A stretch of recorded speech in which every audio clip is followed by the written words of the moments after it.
What's usually the protocol for somebody, being a football manager in a club if they have previous convictions, if there's suspicions around them? You know, I presume the clubs would individually make their own. Well, I mean, I think, clubs make, there is no statutory guidelines, I suppose. And inevitably in all sports, people have pasts sometimes and they can use sports as a way to change their lives, and that's to be admired. And we see that in all sports, football, boxing, but I suppose there's a difference if somebody remains involved, and that is the difference. And it's the suspicion that was there around Andrew Noonan when he got the job. Yeah, I mean, he got a job with Bluebell United, who are a very prominent club, and he was a former player who became the manager. And at the time, we did a lot of stories about when he got the job, because a guy called Terry Delaney, whose son Robert had been shot and left in what Terry describes as a vegetative state. He describes it as the living death. Andrew Noonan had been a suspect for that, had been arrested, and Terry Delaney felt very strongly that somebody with that suspicion hanging over him shouldn't be given such a prominent place in a sports club.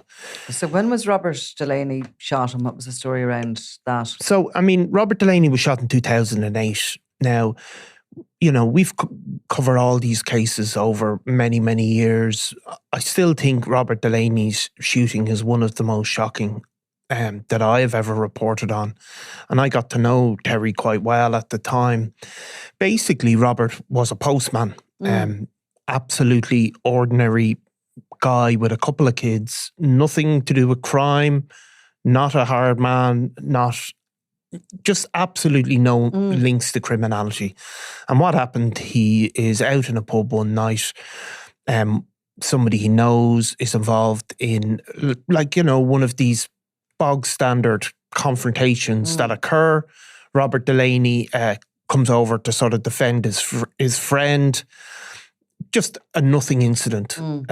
But what happened in the aftermath is that a hitman is hired to shoot him, basically. That hitman is a guy called Daniel Gainor, a very notorious criminal in of his own right. Ultimately, he would be shot dead himself by Keith Wilson, the brother of Eric Lucky Wilson. Daniel Gainor had been involved. He was what you could describe as one of these fellow travellers for the Republican movement, an associate of Alan Ryan. The Alan Ryan faction of the Real IRA had hired Daniel Gainor to carry out a number of shootings, and he was ultimately killed as part of the Real IRA feud with the Sean Hunt criminal gang, and the Wilsons killed him. So a very dangerous person. And to go back slightly to 2008, a row in a pub escalates to the likes of Gainor being hired to kill a guy who intervenes. Yeah. That's a massive step. So was this row sort of unwittingly with people who were... Yes, this row is unwittingly with people that are very dangerous and serious people. I mean, there's just... That's just the way it is. And sometimes when these public incidents occur, these guys lose face and they cannot be seen to lose face. And that is simply what happened in this case. Daniel Gainor was hired because somebody felt that they lost face. Ultimately, the guards had a very clear, suspicion, and they arrested 3 men in the aftermath of the shooting. One of them was Andrew Noonan, and one of them was his father, John Noonan. They were held for questioning. Andrew Noonan was arrested a second time, but ultimately no charges were brought. In the aftermath of that, Andrew Noonan, sort of basically an airsoft rifle had been seized from Andrew Noonan's home. He was prosecuted for that and given a suspended sentence. The guards continued to investigate it, but ultimately, of course, Daniel Gainor was killed, and that sort of closes down at least a couple of strands of the investigation. It's a bit of a sideshow in a way, isn't it, to the story? So by 2011, Noonan is hired by Bluebell United. Yeah, Bluebell, who would be a very, very big club, obviously in Bluebell in Dublin, a very sort of a prestigious position. Hired as the manager yeah. all the way back then in 2011. So 3 years after he is questioned in relation to the shooting of Robert Delaney, who survives, obviously. Yeah, so, I mean, Robert survives. Where's he shot? He's shot in the head and he suffers catastrophic injuries. Now, I've actually called out to the Delaney home in the aftermath, and Robert is he's in a wheelchair, but I suppose what Terry describes it as, he has no hope of recovery. He's in a vegetative state. So while his body remains alive, his brain is not functioning. So he can't communicate. There really is nothing going on beyond his physical. Is the father his carer? His father and the mother participate in his caring, absolutely. What happened, of course, is that he had 2 young kids as well. And I think they were pictured recently. Robert still lives, but he can offer, he can't be a father to them. So the family have to endure this. Now, Terry Delaney was a different sort of guy, I suppose, than many of the people that are victims of these sort of circumstances. He's a very well-known trade union official. He'd been involved in, politics to a minor degree. Had certainly living in Dublin in communities surrounded by people who would know the suspects, but sort of a brave guy. And unlike a lot of people who are intimidated into silence in the aftermath of this, and Terry, of course, he would, through his trade union work and that, he would kind of know how to engage with the media. And very bravely, he ran a campaign to try and get Robert's, the people who attempted to kill him. To keep the investigation going. To put himself publicly out there, to speak about all of these things.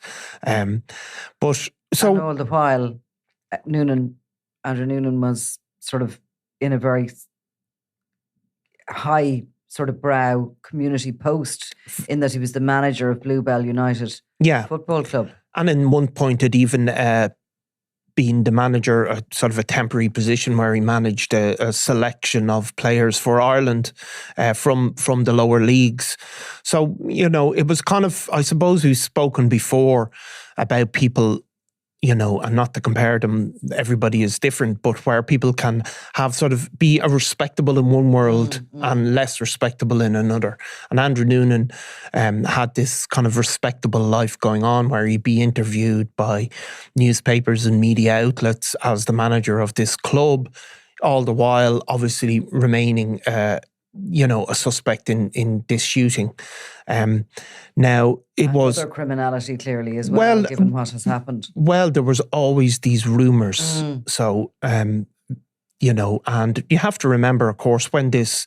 So, obviously, the reason we're speaking about him is Andrew Noonan has just been found guilty in connection with a 2.7 million euro seizure of heroin, which is a very, very big amount of heroin.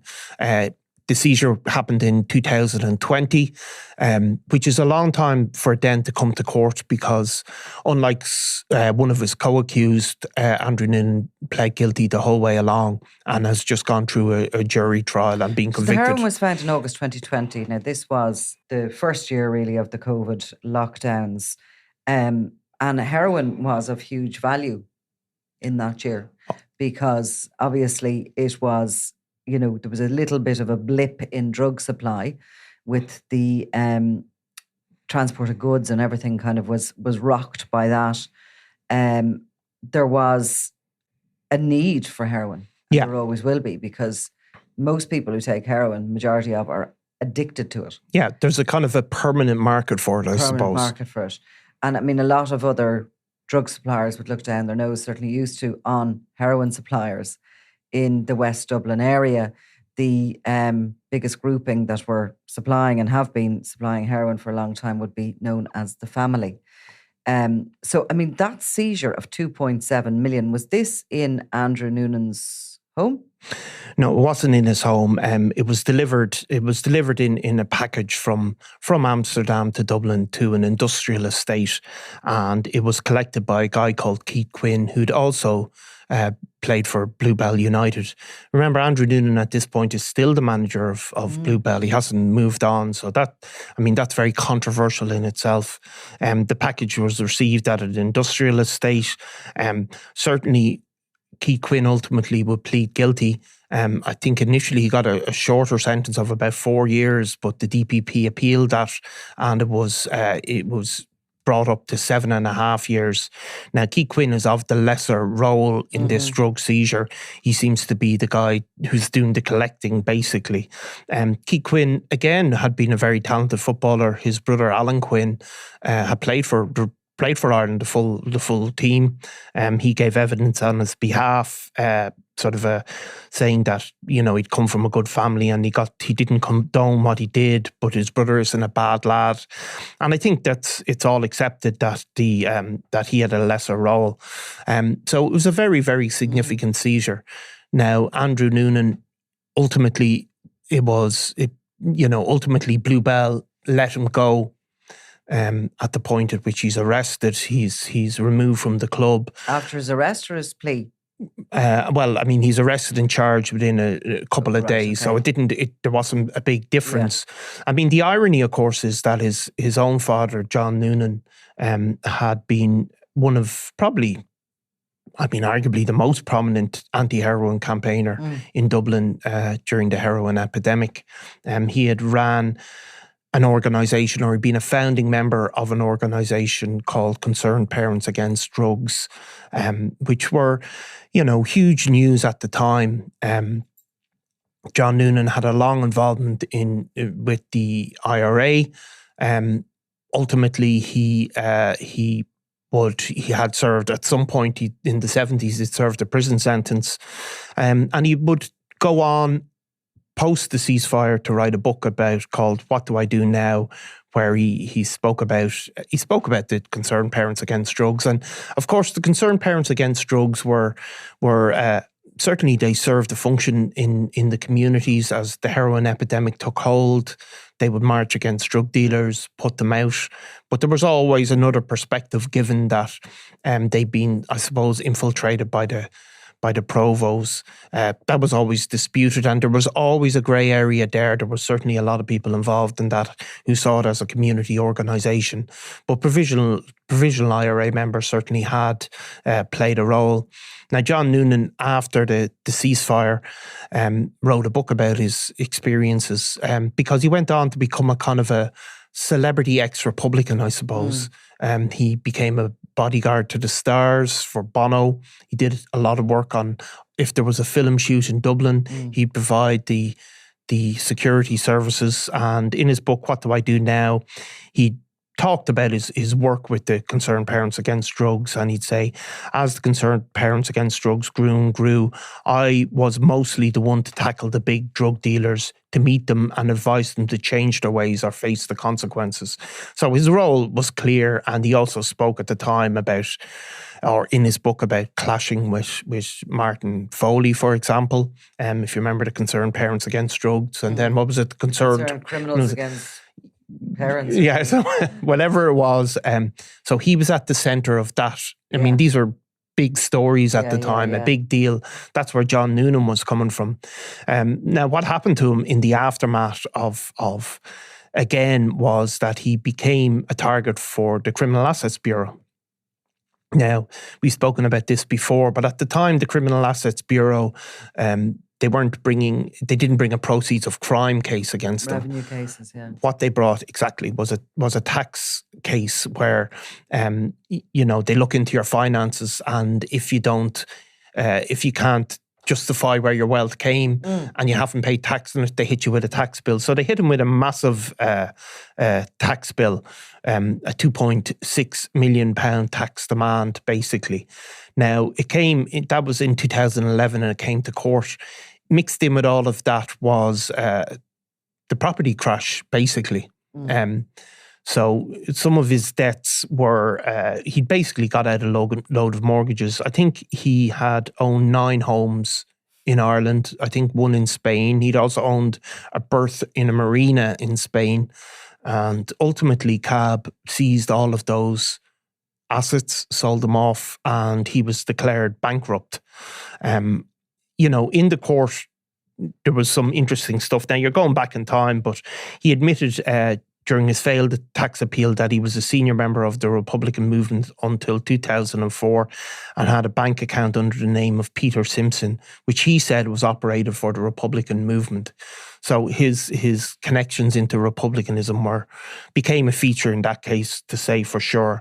But it is very ironic that a man who made his reputation, I suppose, as a anti-heroin campaigner, his son should get caught with this. Exactly. In 2020. So he's on remand now. He was taken into prison, so he's due up for sentencing, I think, in a couple of weeks. Okay.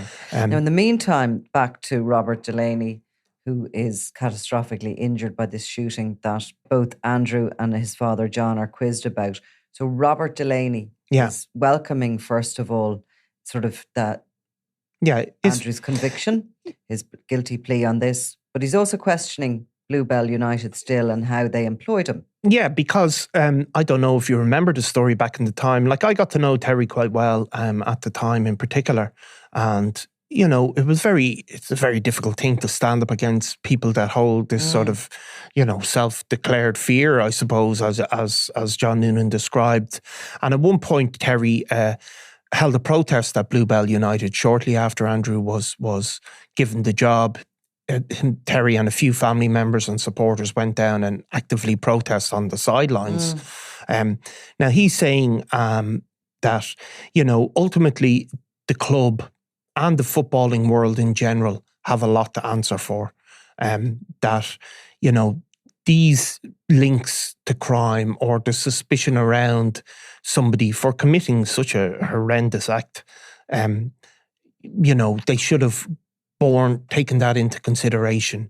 Now, I spoke to him over the weekend, and what Terry said was this isn't going to bring back Robert. I mean, Robert is still in the home with them at times. He's in this wheelchair. There is no movement. Incredibly, when you think back to it, I remember him having, a toddler, really, his daughter, who's now, I think, turned 18. So she's grown up her whole life without a father. Now, he's saying it's not going to bring him back, but, he also says that, heroin has destroyed loads of lives in the Tallaght area where the Noonans are based. I mean, it's been responsible for many, many deaths over the years, and said he's very pleased that a heroin trafficker is spending this weekend in prison, because he was taken into prison straight away. He's still due for sentencing, which is on May 16th, when we may hear some evidence around where he sits and within that. Yeah, I mean, deal. Obviously we heard the evidence of Keith Quinn where, it certainly seems to be that he had a lesser role. But yeah, obviously Andrew, Keith Quinn got 7 years ultimately. So he is being taken into prison because he is facing a lengthy sentence. There's no doubt about that. And it's... Bluebell United, anything to say about it? Well, at the time, they said, that they acted as soon as they knew and all of that. But look, they never fully engaged with us because we were doing stories all the time and asking them for comments. And I suppose from their perspective, they might say at the point at which Terry was holding his protest that Andrew Noonan hadn't been convicted of anything, and that remains true. He's never been convicted in connection with anything to do with the shooting of Robert Delaney. However, the fullness of time, I think, justifies Terry's stance, because here we are and Bluebell United's name is being, dragged into the mud because of the actions of Andrew Noonan. And was that predictable? Well, maybe not exactly predictable, but, certainly something could have been foreseen. And of course, in general, there is a view that, people who are involved in organised crime and drug trafficking shouldn't have access to young people in sport. Yeah. Yeah, of course. And you see it with the boxing and all the rest of it. And the attitude is that, they, not saying that Noonan did it, but that they have access to young people and that they could lure them in to that world. I mean, that is the fear that parents have. They send their kids to sport or young people to sport in order to sort of help them go in the right path. And look, there's people that have made terrible errors in their youth and they use sport as a way, and absolutely that is the case. But those people are usually fairly outspoken about what they've done, honest and open about it, and they talk about, how they want to involve or engage in this for a particular reason. Exactly, because anybody who's been involved in youth sport around Dublin, you will also know that even the people on the ground they're not what they say they are. And then at that point, sports clubs have to protect the young people involved, because you can see here that in some ways that Bluebell connection has been used in this drug deal, because two people involved in that club have now been convicted of, a huge heroin shipment. Absolutely, yeah. So sentencing 16th of May? Sentencing 16th of May. And will Terry Delaney attend that? Well, Terry Delaney, I don't know if he will, but Terry, look, he continues to speak, and, those things really aren't easy. Talk to us? He said he would. No, let's do that. Yeah. Yeah. Okay. Great. Brilliant, Niall. Thanks. Thanks, Nicola. I'm Nicola Tallaght, and you're watching Crime World, a podcast about criminals, drugs and the underworld in Ireland and across the globe. Make sure you subscribe to our channel and turn on notifications so you can be the first to watch all our latest episodes. You can also listen wherever you get your podcasts.